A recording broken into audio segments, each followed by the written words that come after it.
one thing that got wrapped up for NFL Honors Night on Sunday night, what got wrapped up was Offensive Rookie of the Year. This thing's toast. And I know Brock Bowers just broke Mike Ditka's 60-plus-year-old record for most receptions by a rookie tight end in the history of the NFL. And Brock Bowers did it with multiple quarterbacks throwing to him this year. And I'll say it, multiple quarterbacks you don't want throwing to you this year. Yards. He set the yards record. He said, yes, yards record, correct. Yeah. Mike Ditka's ancient record is now down. Yeah. And by the way, in 16 games, even though Ditka did it in 14, yada, yada, yada. Yeah. But Jayden Daniels is your Offensive Rookie of the Year. And he might get some MVP votes, too. I don't think he'll be a finalist. But kid's been incredible. Mm-hmm. Kid's been incredible, and he did it again last night. The it being taking care of business with the game on the line. We did see that he surpassed Robert Griffin III's record for most rushing yards by a rookie in the history of the NFL. 864 yards, and two other quarterbacks that are right below him in that regard, Cam Newton and Lamar. We understand that most offensive touchdowns by a rookie, he's got 31 of those. That's behind Cam and Justin Herbert, whose rookie season was something. Both Herbert and Cam Newton won Offensive Rookie of the Year there.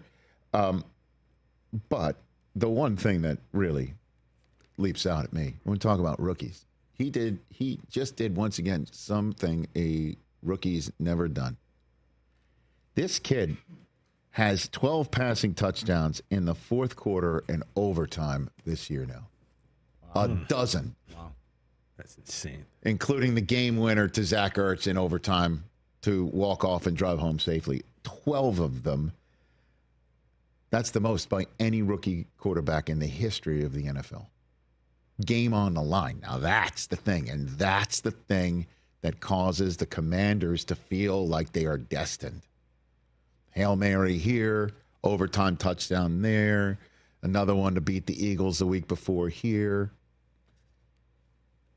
And there goes the Commanders into the 11-win column for the first time since 1991. And so that's how the Commanders feel about things right now. Because this kid is making them feel that way.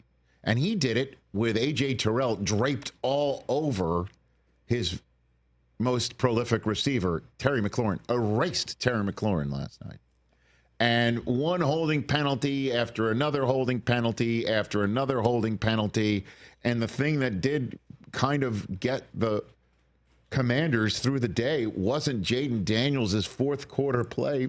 It was his legs. 125 yards rushing for the kid.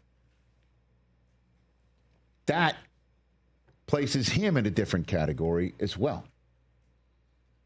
First rookie in NFL history to have 3 or more passing touchdowns and 125 or more rushing yards in a game. Fourth player in NFL history to do it. And this one. Fifth rookie quarterback since 1950 to win back-to-back starts in which they trailed by 10 or more points. They were down by 10 and a half on Sunday night to Atlanta and down by 14 against Philadelphia the week before. Boom, boom. And that's when everybody's right behind the Commanders saying, we want that 7th seed. And the Commanders right now are saying, take the 7th seed. We're the 6th seed. They are. They are. They're in the playoffs. They punched their ticket with that win last night. Jayden Daniels is just as cool as the other side of the pillow. As my guy, who will be gone, by the way, 10 years coming up next Monday, would say. Jayden Daniels, roll tape. My emotion, I'm tired right now, but I'm excited. I'm happy. The fan base waited a long time for this. I really can't put into words, how much it means to them and how much it means to me. Be able to go out there and lead this franchise and this team to to opportunities like that.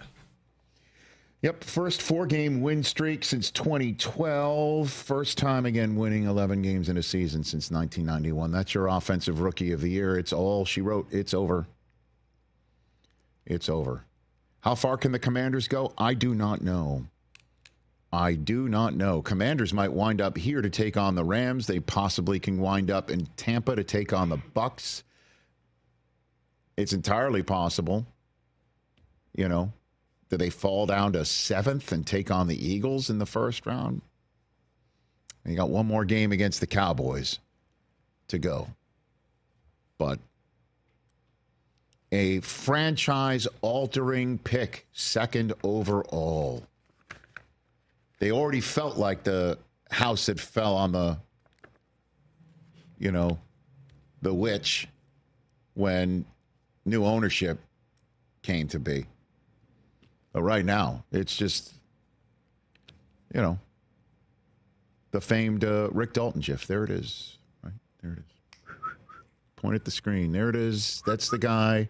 That's what we do on the Rich Eisen Show when it's Rick Dalton gif. That's the guy that we just know when we see it. Franchise altering. Now, I know we said that about C.J. Stroud last year, and he took a step back this year. I don't know, man. Stroud doesn't use his legs like this kid. 127 yards rushing. No, and I'm sure Daniels will take a step back next year. But what he's doing this year is awesome. I mean, he's a legit. You can make an MVP case for him. You can. They could go to the Super Bowl on the strength of this kid. I think the sky's the limit. He's been awesome. Commanders fans are out of their gourds. And they deserve it. The NFL's better when Washington is a contender. Sorry, TJ. 11 dubs for the Washington Commanders. Nobody saw that coming when he came out of the green room last year in Detroit. Think about Jayden Daniels, too, Chris. If you look at him, if you tell me he's 20 years old, I'll believe you. If you tell me he's 40 years old, I'd believe you. He's just got you don't really, I'm looking at this guy like he does not look like a first-year rookie. Well, he's like a grown man out there. Because he isn't, right? Right. He got played all a lot that of college football. He played a lot of college football, but he also just has it. He's cool. Remember all that stuff about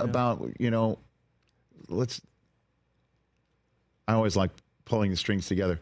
Remember the full-on conversation about the Commanders pissing him off because they brought him in with a whole bunch of other players, including Penix. That's right. And one of them for a final top 30 visit where they just kind of had everybody together, and Daniels would be like, "Why am I here with other people? How am I not the only guy here?" Yeah. Remember that? I remember that. Look where we are now after he beats Michael Penix on a Sunday night to put the Commanders where they are. And maybe the Commanders learned that he is cool under pressure, and they confirmed whatever they needed confirmed, because he is the way he sachets out of bounds because he knows the run that he's on is over. He's so fully in control of his own body, his own circumstances, his own seemingly destiny when he just steps out of bounds. Compare that to his quarterback, who damn near got knocked out of the game on Saturday, the first game of the NFL Network triple header, when he decided to run towards the sideline and then stay up the sideline and gets blown up. So dumb. Jayden Daniels is like, I'll just step out right here. Everybody, I'm done with my 18-yard run that breaks your spirit. I'm through with it right now, but I'm not going to stuff the football in your face because I'm just out of bounds, going right back to the huddle, and I'm going to call this play that's going to break your heart too. Like, that's his sort of demeanor. Yeah, he's real smooth with it. It's like Federer. He doesn't sweat. Good one. Yeah, good one. He doesn't sweat. Justification for all the guys. I know Orlovsky, Louis Riddick said he was the best player in the draft, and they would have took him number one. Yeah, obviously, that's again nature versus nurture. Would that have happened in? Yeah, had the situation been reversed. Cliff Kingsbury has something to do with it. Quinn's got something to do with it. It's just a whole situation. But I just wanted to talk about that. And back it up. He played great. So Commanders are in the playoffs, and they're going to be dangerous. I don't think anybody really wants to see this kid try and figure out what he doesn't already know and doesn't care. We'll see about that. Catch the Rich Eisen Show every single day on the Roku Channel, 12 to 3 Eastern, for free.